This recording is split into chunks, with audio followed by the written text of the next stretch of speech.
di situ. Nggak akan berubah, nggak akan bisa berubah. Contoh Kapolri sekarang, sebelumnya apa? Kabar Eskrim. Sebelum Kabar Eskrim dia apa? Kapolda Metro. Ya dia bisa aja ada dosa-dosa tertentu, ada janji-janji tertentu, ada konflik. Karena kenapa kita bisa bilang seperti itu? Sambo aja kemarin waktu mau dijadiin tersangka dia marah, dia kan bilang hancem, saya akan bongkar boroknya Pak Kapolri. Ya saya percaya, kenapa? Dia kan di propam, polisinya polisi. Kalau orang pada misalnya nih, saya lawyer nanganin kasus nggak jalan nih, misalnya kaditnya siapa, kasubitnya siapa, kan pasti saya laporin oknum polisi itu kan. Nah si Ferdi Sambo ini teman-teman, dia punya borok seluruh polisi di seluruh Indonesia untuk membenahi kepolisian saat ini yang terjadi sama Sambo, ini Ferdi Sambo, bahwa ternyata wah polisi ini merekayasa apa segala. Benahinnya nggak cukup dengan diganti doang Sambo, nggak cukup. Dari Kapolrinya juga harus diganti. Kenapa?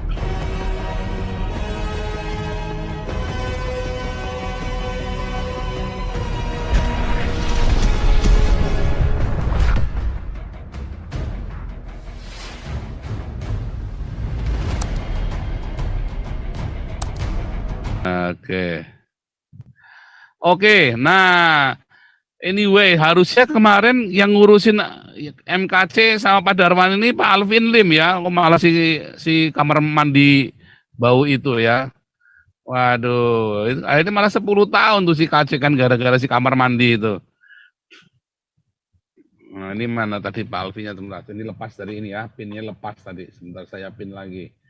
Oke, kita sambil nunggu antrian ini ya Pak Alvin, harusnya kemarin ini Pak Alvin yang nangani Pak KC itu, KC sama ini harusnya Pak Alvin juga nangani KC ya. Wah kita ini, saya. Iya kemarin saya, dikasih kesempatan. loh iya kemarin itu sudah, itu kan sebetulnya saya yang mengalihkan ke Saifuddin Ibrahim. Gak taunya kita malah dikhianati sama Saifuddin Ibrahim, duitnya KC malah dibobol sama si Kamarudin sama Saifuddin Ibrahim itu berdua tuh. Karena Saifuddin Ibrahim dengan saya kan kenal sudah lama ya. Nggak taunya malah ngakunya Saifuddin katanya ditipu lagi sama pendeta Yosua. Aduh, saya bilang udahlah ketipu matlu tiap tahun ketipu. Oh, banyak kan alasan lo. Jengkel juga saya ya. Cuman ya sudah itu nasibnya KC. Ya kan, harusnya bilang kalau kemarin menurut saya, kemarin tim kita Galarua, kita kan full tim nih, kita udah beberapa, udah 3 tim, kita mau bawa KC ke Jerman sebetulnya. Ini katanya sekarang orangnya ada di Nusa Kambangan, kasihan ya udah kasih makan tai segala macem. Itu kalau nggak tim kita yang di Eropa itu deal ke Amnesty International Eropa, tetap 10 tahun tuh dia. Sekarang bisa turun 6 tahun, ujuk-ujuk direvisi. Vonisnya direvisi sama pengadilan itu ujuk-ujuk. Jadi bukan lawyer yang kerja tuh, tapi dari Amnesty International, uskup ini Galiot, Jacques Galiot itu kan. Nah kita itu fight sampai ke dunia internasional, kita yang viralkan malah disalahkan. Harusnya jangan diviralkan kan, goblok.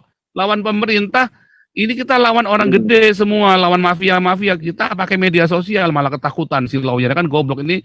Makanya saya bilang ini Brigadir C pakai lawyernya si Kamarudin, wah bakal diplesekin lagi kayak si KC juga nih. Takut soalnya kalau pakai yang lawyer biasa takut. Kalau saya justru malah berani harus fight gitu, kalau nggak menang. Iya harus pakai media, saya udah bilang pakai media. Kamu kalau lagi kasus begini, pakai media segede-gedenya justru. Malah kan yang pertama kali bongkar kasusnya KC dikasih makan tai sama Napoleon kan kita di sini kan. Saya yang teriak pertama kali. Orang caci maki saya tuh, lawyer pada marah-marah, terus si saya sekarang pada ngamuk-ngamuk sama saya. Tapi goblok kamu nggak dibuka, kelar itu mati itu si KC itu.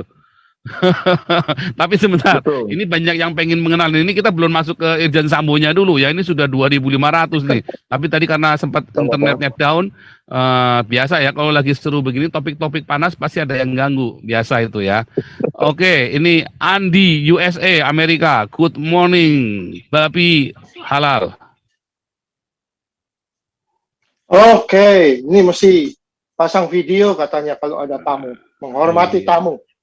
Salam babi, makan babi. Salam anti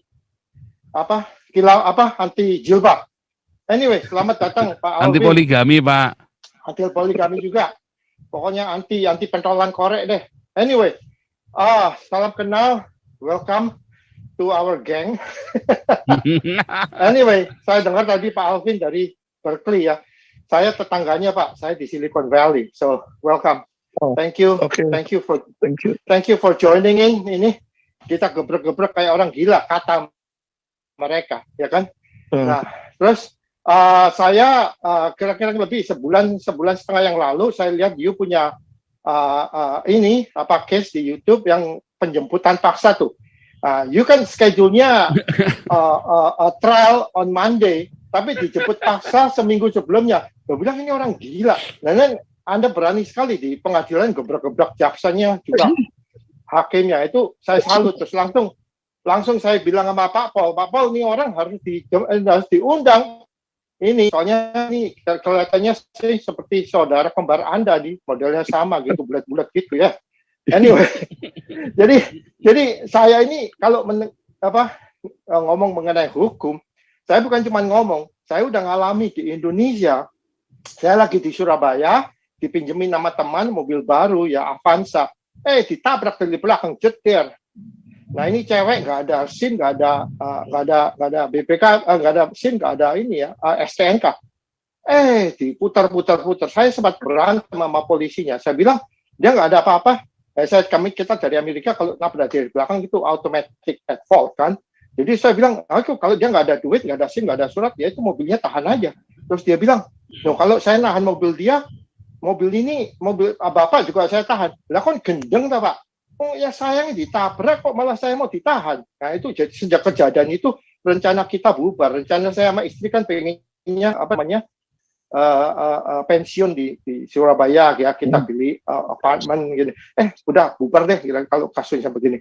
Nah, lihat kepolisian di Indonesia nih ya, contoh soal kasus Jombang ini. Masa sampai 12 truk polisi datang untuk nangkap satu orang. Ayo bisa gendeng nah. Ini kan. Nah terus urusan penangkapan itu bisa semalam gini langsung. Nah, urusan ini UAS ini gimana sampai sekarang masih berkeliaran nih. Ya kan? Nggak berani ada yang nangkap. Jadi terus pertanyaan lagi ini hukum Indonesia ini apa ini? Ya kan? Nah, terus pertanyaan saya ini kekhawatiran saya nih Muhammad Kicik di Makobrimob aja diteplokin tai, apalagi di Nusa Kambangan. Ini udah jadi mangsa, ini bakalan mati di sono. Ya kan? Nah, sekali lagi terima kasih bisa gabung. Mudah-mudahan Pak Alvin bisa bantu kita di Galarua urusan hukum. Ya, jadi puji Tuhan kita bisa ketemu anak Tuhan juga. Jadi tadi lagi ya urusan pengadilan tadi, saya kan udah 40 something years ya di Amerika. Jadi sempat 3-4 kali jadi juri. Jadi acara di pengadilan itu saya udah ngerti banget. Nah, di Indonesia ini kalau kejaksaan itu harus bacain 360 halaman kejaksaan itu gugatannya 360 halaman dibaca. Wah, geblek orang bisa tidur semua kalau dari duty. Di sini kan lawyernya yang berdiri, ya lawyernya maju ke depan, depan hakim membacakan mengutarakan gugatan-gugatannya gitu ada garis besar. Nanti detailnya kan waktu witness. Nah, di Indonesia ini caranya masih primitif banget. Muhammad KK itu sampai 365 pages itunya, tuntutannya gila. Anyway, welcome to the club. Hopefully you can help us in Galarua. Thank you very much. God bless. Okay. Thank you. Oke, ini jangan dihabis-habisin. Kita belum sampai Irjen Sambo nih. Ya, nanti dulu ya. Kita jangan dimentokin ininya nanti Pak Andi ya. Belum sampai ke Irjen Sambo, tapi kalian kalau mau langsung masuk nanya to the point aja juga boleh ya. Ini namanya Pak Alvin orangnya asik juga diajak to the point, bisa langsung nyambung. Nggak pakai pemanasan langsung gaspol. Tapi udah standby aja ya, dengan pohon. Ya. Oke, Bu Linda, Wonder Woman. Ya, shalom Pak Paul. Shalom. Halo. Ya, shalom Pak Alvin. Shalom Bu. Ya, teman-teman di Zoom Pak Paul, malam ini saya adalah orang yang paling berbahagia karena Pak Alvin yang saya cari-cari malam ini sudah muncul di channel Pak Paul Zhang. Ya, mungkin sekedar saya mengingatkan saja bahwa kira-kira bulan Maret itu saya ada menyurat ya ke Pak Alvin, nah dari Galarua, dan sekarang puji Tuhan sudah bisa tersambung dengan Pak Paul, dan saya sangat bahagia sekali Pak Alvin ada di channel ini, Pak. Oke. Baik, Bu. Makasih, Bu. Ya, saya yang sering komen di channel-channel Pak Alvin, LQ Law Firm itu ya Pak. Kalau Bapak baca yang panjang-panjang itu saya Pak, yang nulisnya Pak. Gitu, saya sangat support dan salut sama keberanian Bapak. Dan memang benar bahwa orang jujur itu banyak musuh Pak. Betul, Iya, itu benar. makasih, Bu. Ini ada yang saya mau tanya ke Pak Alvin Pak. Tadi kan kalau kita mendengar Pak Alvin ngomong tentang kepolisian ya Pak, nah kita bisa tahu bahwa itu memang tidak lari-lari dari uang. Nah sekarang itu lagi marak-maraknya institusi Polri berbenah. Pertanyaan saya untuk Pak Alvin, apakah institusi ini masih bisa diperbaiki Pak? Kalaupun bisa, dimulai dari mana? Itu pertanyaan saya, Pak. And then kedua, kita udah tahu bahwa di dalam proses hukum itu, uang memegang peranan yang sangat penting. Hukum tumpul ke atas, tajam ke bawah. Sekarang pertanyaan saya untuk Pak Alvin ya. Ketika rakyat jelata mengalami sesuatu masalah, ya Pak, kira-kira saran Bapak apa kepada rakyat jelata yang dalam tanda petik mereka tidak mempunyai kekuatan dalam bidang keuangan? Apa yang harus dilakukan itu Pak? Itu aja dulu sementara Pak Alvin, terima kasih. Oke, makasih Bu Linda. Tadi ada 2 pertanyaan ya. Pertanyaan pertama tentang institusi kepolisian. Tadi saya awal udah sempat jelasin bahwa situasi kepolisian ini ibarat membangun rumah Pak. Dari fondasi Bu sampai atap ini udah hancur Bu, udah istilahnya udah nggak layak pakai ya, menurut observasi saya. Dari fondasi, kenapa? Dari fondasi ini, dari hukumnya aja, hukum ini undang-undang. Jadi polisi ini kan bergerak berdasarkan undang-undang dulu nih. Aparat penegak hukum jalan berdasarkan undang-undang. Undang-undang itu sudah dibikin oleh pemerintah untuk menekan rakyat, ya, dan tidak ada memberikan sanksi kepada penguasa atau aparat ketika mereka melakukan kesalahan. Ini jeleknya udah di sini dulu. Berarti hukumnya aja, undang-undangnya aja, itu sudah dari awal tajam ke bawah, tumpul ke atas. Contoh yes. Bu ya, contoh nih Bu, kalau ada polisi nangkep kita, ibu ditangkap tiba-tiba datang, ditangkap dibilang wah ibu maling gini. Belum diperiksa, belum apa, ibu dijeblosin dulu. Ditahan dulu, dia berhak menahan ibu 60 hari. Ya, di kepolisian aja nih, dia berhak menahan ibu 60 hari. Mau ibu bilang lakukan atau nggak lakukan, dia tahan. Nah, tiba-tiba udah selesai ditahan, dia bilang, aduh sorry bu, salah tangkap. Ya kan? Nah, itu polisi yang nangkap ibu, tidak ada aturan yang mempenalti mereka di undang-undang. Tak ada aturan. Sedangkan kalau kita salah memberikan keterangan palsu atau apa, itu ada ancaman pidananya, ancaman penjara. Dia nggak ada Bu. Jadi kalau dia salah nangkap orang, dia salah proses, dia salah memutuskan, itu nggak ada. Jadi itulah fondasi awal. Jadi kepolisian tuh dibangun dari situ, dari undang-undang. Undang-undangnya aja udah salah dari awal. Ya, naik ke atas Bu. Contoh, dia ngelihat misalnya ibu punya rumahnya dicolong sama mafia tanah, ya kan? Ibu lapor polisi. Polisi punya kewenangan absolut, di mana dia lidik. Ketika dilidik dia lihat, wah ini bukan pidana nih kata dia. Dia bisa hentikan penyelidikan. Ketika dihentikan dalam tahap lidik, namanya SP2 lid di situ, itu tidak bisa diperadilan, nggak bisa diperadilkan. Karena pra-peradilan itu atau prapit hanya bisa kalau sudah naik sidik. Ya, jadi ini polisi membuat sebuah peraturan baru, namanya ada di Perkap, ya. Tapi di undang-undang sebenarnya nggak ada. Jadi kalau dihentikan dalam tahap lidik, itu kita mau nggak mau akhirnya kita nggak bisa mendapatkan keadilan, rumahnya diambil sama orang, udah kita jadi korban aja deh di situ. Nah inilah saya bilang ya, banyak sekali aturan-aturannya ini yang ngawur. Satu. Kedua, sistem dia ngebangun polisi ini juga dari awal udah salah. Kenapa? Banyak orang masuk, ya kan kita udah denger lah desas-desusnya. Masuk tuh kalau nggak ada duit, nggak mungkin bisa masuk. Ya ke polisi susah di situ. Nah, dan yang terjadi di kepolisian itu ada sistem setoran. Ya, saya kenapa bisa tahu?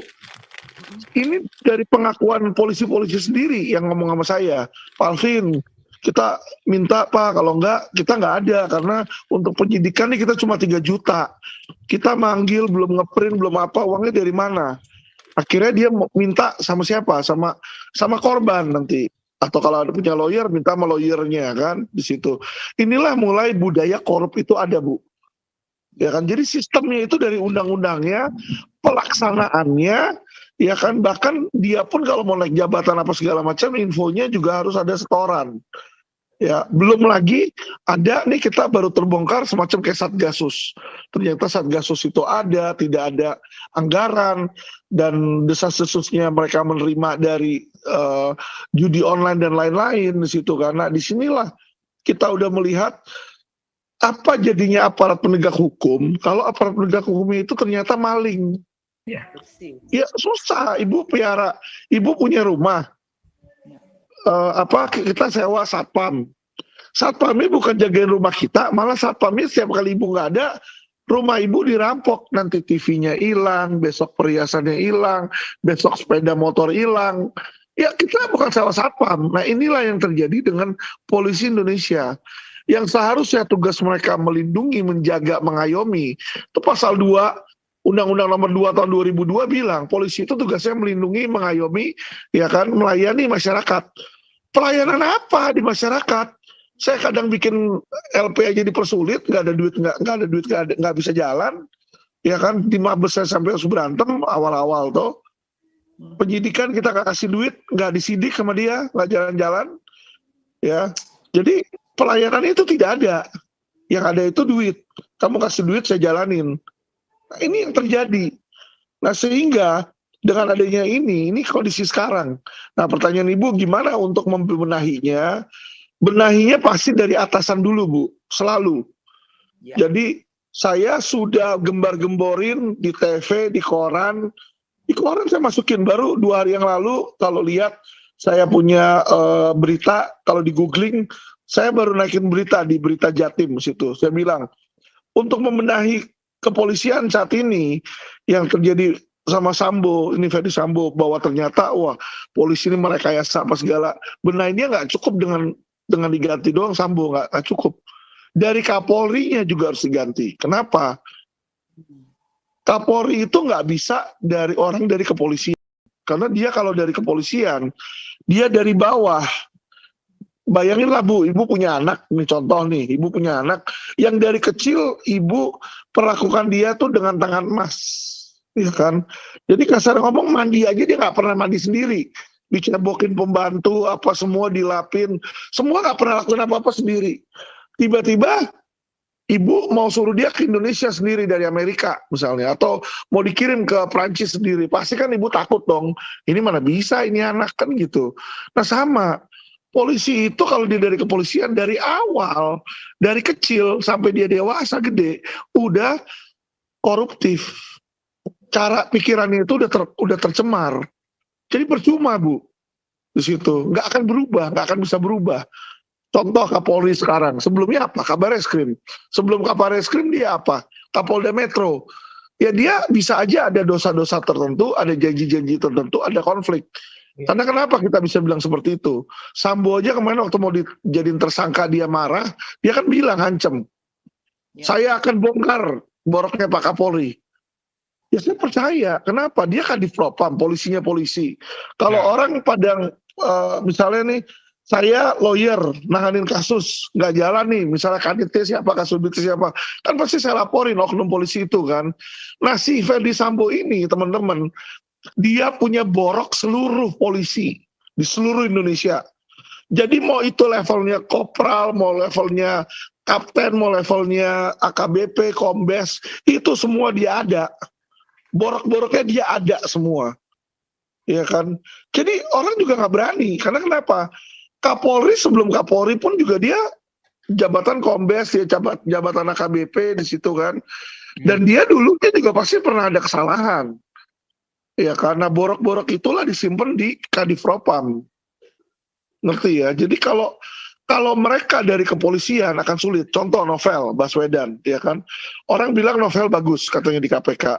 Tapi ternyata dia punya borok. Toh waktu dia masih di bawah disuruh nembak pedagang sarang burung walet katanya, yang saya baca di media ya di situ. Jadi kan setiap orang nih, setiap oknum ini sengaja nih kayaknya ada sesuatu yang memang disimpan.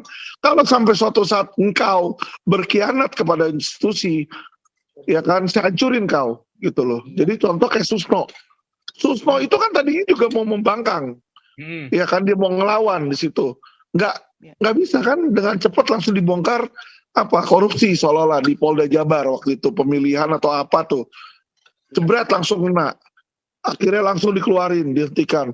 Nah inilah, disinilah dia sudah ada dosa masa lalu. Iya. Ya. KTP dulu Susno 2G, KTP. Pengadaan KTP, simulator ya. SIM, pengadaan simulator SIM di Bandung itu. Ya, jadi Bu intinya ada boroknya lah. Jadi mereka tuh tahu, karena mereka satu keluarga, kita tahu lah, ya kan. Kayak ibu punya anak, karena anak dari kecil ibu yang ngurus, ibu kan tahu borok-boroknya dia. Misalnya, oh dia pernah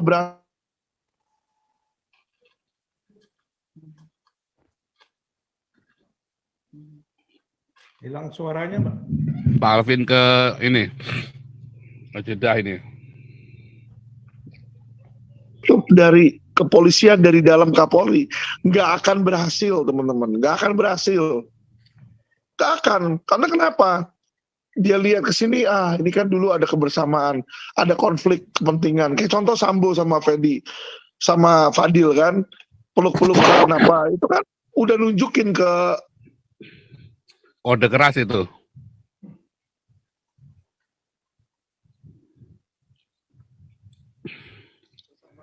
Ya, sabar ya.